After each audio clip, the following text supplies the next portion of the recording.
서울 한복판, 그것도 용산 같은 땅에 집을 더 짓자는 말이 나오면 사람들의 반응은 늘 두 갈래로 갈립니다. 한쪽은 말합니다. 서울 집값이 이렇게까지 오른 이유는 결국 핵심 입지에 집이 너무 부족하기 때문이라고. 그러니 용산 같은 곳에 공급을 늘리는 건 너무도 당연한 일이라고. 하지만 다른 한쪽은 전혀 다르게 말합니다. 용산은 그냥 비싼 땅이 아니라 서울의 미래를 설계해야 하는 마지막 전략 공간이라고. 이곳까지 집값 안정이라는 이름으로 밀어붙이기 시작하면 서울은 다시는 되돌릴 수 없는 선을 넘게 된다고. 이 싸움이 위험한 이유는 단순히 아파트 몇 채의 문제가 아니기 때문입니다. 이건 서울에서 가장 귀한 공공공간과 전략 부지를 무엇에 먼저 써야 하느냐는 질문이기 때문입니다. 먼저 이 논쟁에서 가장 많이 헷갈리는 부분부터 정리해야 합니다. 지금 정부가 말하는 용산 공급 확대는 곧바로 용산공원 한가운데를 갈아엎어 아파트를 짓겠다는 발표와는 다릅니다. 정부가 올해 1월 발표한 공급 방안의 핵심은 용산국제업무지구, 캠프킴, 501정보대 반환부지, 유수지 같은 인접 핵심 부지를 묶어 총 13,500호를 공급하겠다는 구상입니다. 그중 가장 큰 쟁점은 용산국제업무지구입니다. 원래 6,000호 수준으로 보던 주택 물량을 최대 1만 호까지 확대하겠다고 했기 때문입니다. 즉, 지금 당장의 진짜 충돌은 용산공원 본체를 개발하느냐보다는 용산이라는 서울의 마지막 핵심 전략 거점의 주거 물량을 어디까지 밀어넣을 수 있느냐에 가깝습니다. 그런데 사람들은 압니다. 이 선이 한번 밀리기 시작하면 다음에는 공원 본체까지도 공급의 언어로 소환될 수 있다는 걸 말입니다. 공급 확대를 주장하는 쪽의 논리는 꽤 강력합니다. 서울 부동산 시장은 결국 입지의 시장이라는 겁니다. 외곽에 아무리 많이 지어도 사람들이 진짜 원하는 곳은 직장과 교통, 생활 인프라, 교육, 자산 가치가 모여있는 도심 핵심지라는 거죠. 그런 의미에서 용산은 상징적인 곳입니다. 서울역과 용산역, 한강과 남산, 도심과 여의도, 강남을 잇는 축의 한가운데에 놓여 있습니다. 이런 땅에 공급이 들어간다는 신호는 단순한 숫자 이상의 효과를 가집니다. 외곽 1만 호보다 용산 1만 호가 시장 심리에 더 큰 파장을 줄 수 있다는 겁니다. 공급론자 입장에서는 아주 단순합니다. 무주택 실수요자에게 가장 좋은 입지의 기회를 주는 것, 그것이야말로 가장 강한 공공성 아니냐는 겁니다. 서울의 가장 좋은 자리에 집을 더 지어야 청년과 신혼부부도 도시의 중심에 들어올 수 있다는 주장입니다. 이 주장이 무시할 수 없는 이유도 분명합니다. 지금 서울 시민들이 체감하는 박탈감은 단순히 집이 없어서가 아니라 좋은 입지의 집이 너무 적어서 생기는 것이기 때문입니다. 핵심 입지의 희소성은 집값을 끌어올리고 결국 서울 안에서도 계층 분리를 더 심화시킵니다. 그러니 공급론자들이 보기에 용산은 공원과 상징의 공간이기 이전에 서울의 구조적 공급 부족을 완화할 수 있는 마지막 카드입니다. 특히 용산국제업무지구처럼 이미 개발이 예정돼 있는 곳이라면 업무 기능만 강조할 게 아니라 주거 기능을 더 강하게 넣는 것이 현실적인 절충 아니냐는 시각도 있습니다. 하지만 반대하는 쪽이 두려워하는 건 전혀 다른 장면입니다. 이들은 용산을 숫자로만 보기 시작하는 순간 서울 전체의 공공성이 흔들릴 수 있다고 봅니다. 왜냐하면 용산은 단순한 빈 땅이 아니라 오랜 시간 동안 공원화와 시민 개방, 역사적 회복, 국가 상징 공간이라는 의미가 더 씌워져 온 곳이기 때문입니다. 현행 용산공원 조성특별법도 국가가 본체 부지 전체를 용산공원으로 조성하는 것을 원칙으로 하고 공원 외 목적으로 용도 변경하거나 매각하지 못하도록 하고 있습니다. 이건 그냥 행정기술이 아니라 용산만큼은 시장 논리에서 한번 떼어내 보겠다는 사회적 선언에 가깝습니다. 다시 말해 서울 한복판에도 돈보다 먼저 지켜야 할 공간이 있다는 합의였던 셈입니다. 그래서 공공성 훼손을 우려하는 쪽은 지금 정부 발표만 보지 않습니다. 그들은 그 다음 단계를 봅니다. 용산국제업무지구와 인접 부지의 주택 물량을 계속 늘리기 시작하면 언젠가 그럼 공원 본체 일부도 활용하면 되지 않느냐는 주장까지 자연스럽게 나올 거라는 겁니다. 실제로 정치권과 부동산 시장 주변에서는 용산공원 부지 일부를 공공주택, 용지로 활용하자는 이야기까지 거론돼 왔습니다. 그렇게 되면 문제는 단순히 몇 호를 더 짓느냐가 아닙니다. 공공성의 원칙이 무너지기 시작하는 겁니다.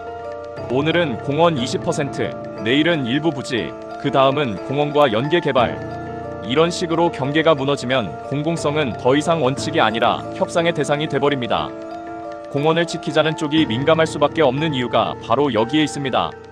게다가 현실적인 도시계획 차원에서도 이 문제는 생각보다 복잡합니다. 서울시는 용산국제업무지구를 단순한 주거 공급지가 아니라 글로벌 비즈니스 거점으로 키우겠다는 그림을 그리고 있습니다.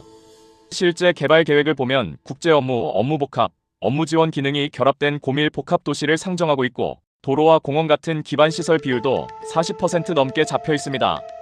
사업 부지 면적 100%에 맞먹는 녹지와 오픈 스페이스를 확보하겠다는 설명도 나왔습니다. 이 말은 무슨 뜻일까요? 서울시는 용산을 많이 짓는 곳이 아니라 서울의 기능과 품격을 다시 설계하는 곳으로 보고 있다는 뜻입니다. 그래서 주택 물량을 6,000호에서 1만 호까지 밀어올리는 문제에 신중할 수밖에 없습니다. 숫자를 늘리는 순간 업무 기능과 공공공간, 학교 용지, 교통계획, 오픈 스페이스 비율까지 다시 건드려야 하기 때문입니다. 실제로 정부와 서울시가 충돌하는 지점도 바로 여기입니다. 정부는 용적률 상향 등으로 1만 호까지 가능하다고 보고 있습니다. 반면 서울시는 현재 합의된 6,000호가 가장 안정적이고 기반시설과 학교 문제를 고려해도 8,000호 정도가 현실적인 상한선이라는 입장을 보여왔습니다. 서울시는 1만 호를 밀어붙이면 개발 계획을 다시 만져야 하고 그러면 사업 일정이 수년 단위로 지연될 수 있다고 봅니다. 정부는 그 정도까지는 아니라는 입장이지만 중요한 건 지금 이 사업이 단순한 공급 계획이 아니라 빠른 공급과 도시 기능 유지가 정면 충돌하는 현장이라는 점입니다. 어느 쪽도 완전히 틀렸다고 말하기 어렵습니다. 서울은 공급이 급하고 동시에 용산은 아무데나 있는 땅이 아니기 때문입니다. 여기서 이 논쟁이 왜 서울 부동산의 가장 위험한 논쟁이 되는지가 드러납니다. 많은 사람들은 공급 확대를 무조건 선으로 생각합니다. 하지만 핵심 입지에서의 고밀 개발은 언제나 무엇을 포기할 것인가의 문제를 함께 데려옵니다. 용산에 집을 더 짓는다는 건 그냥 비어있는 땅에 건물을 하나 더 얻는 게 아닙니다. 업무 기능을 조금 줄일 수도 있고 녹지를 덜 가져갈 수도 있고 공공 오픈 스페이스를 줄일 수도 있고 학교와 교통 대책을 새로 끼워 넣어야 할 수도 있습니다. 그렇게 해서 공급은 늘 수 있습니다. 그러나 동시에 서울이 용산에 기대했던 미래의 기능은 약해질 수 있습니다.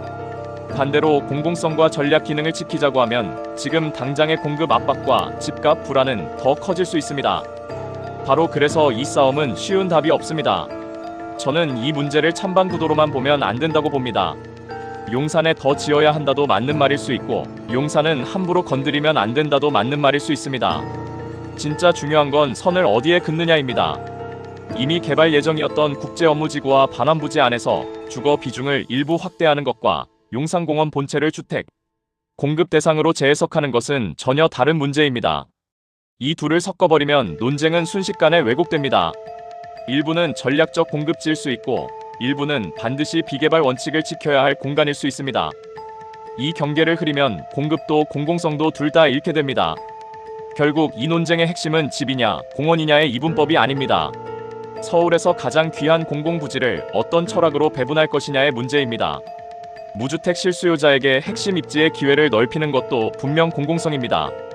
하지만 시장 압력이 강해질 때마다 공공공간과 도시 전략 부지를 공급 카드로만 소환하기 시작하면 도시의 공공성은 빠르게 약해집니다.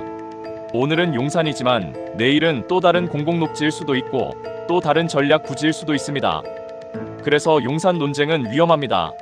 한번 기준이 무너지면 그 다음부터는 어디까지가 개발 가능하고 어디부터가 지켜야 할 공간인지 그 경계가 계속 흐려지기 때문입니다. 그래서 제 결론은 이렇습니다. 용산 같은 핵심 입지에 집을 더 짓는 것 자체를 무조건 나쁘다고 할 수는 없습니다. 서울의 현실은 그만큼 절박하고 핵심 입지 공급 부족이 집값 불안을 키우고 있는 것도 사실입니다. 하지만 그 필요가 곧바로 공공성 훼손의 면죄부가 되어서는 안 됩니다. 용산은 공급의 공간이 될 수 있지만 동시에 지켜야 할 공간이기도 합니다. 중요한 건 더 짓느냐 마느냐가 아니라 어디까지를 전략적 공급으로 보고 어디부터를 공공의 선으로 지킬 것인가입니다. 용산을 집터로만 보기 시작하는 순간 서울은 더 많은 집을 얻을 수 있을지 몰라도 훨씬 더 되찾기 어려운 것을 잃을 수도 있습니다. 그리고 도시가 한번 잃은 공공성은 집값보다 훨씬 되돌리기 어렵습니다.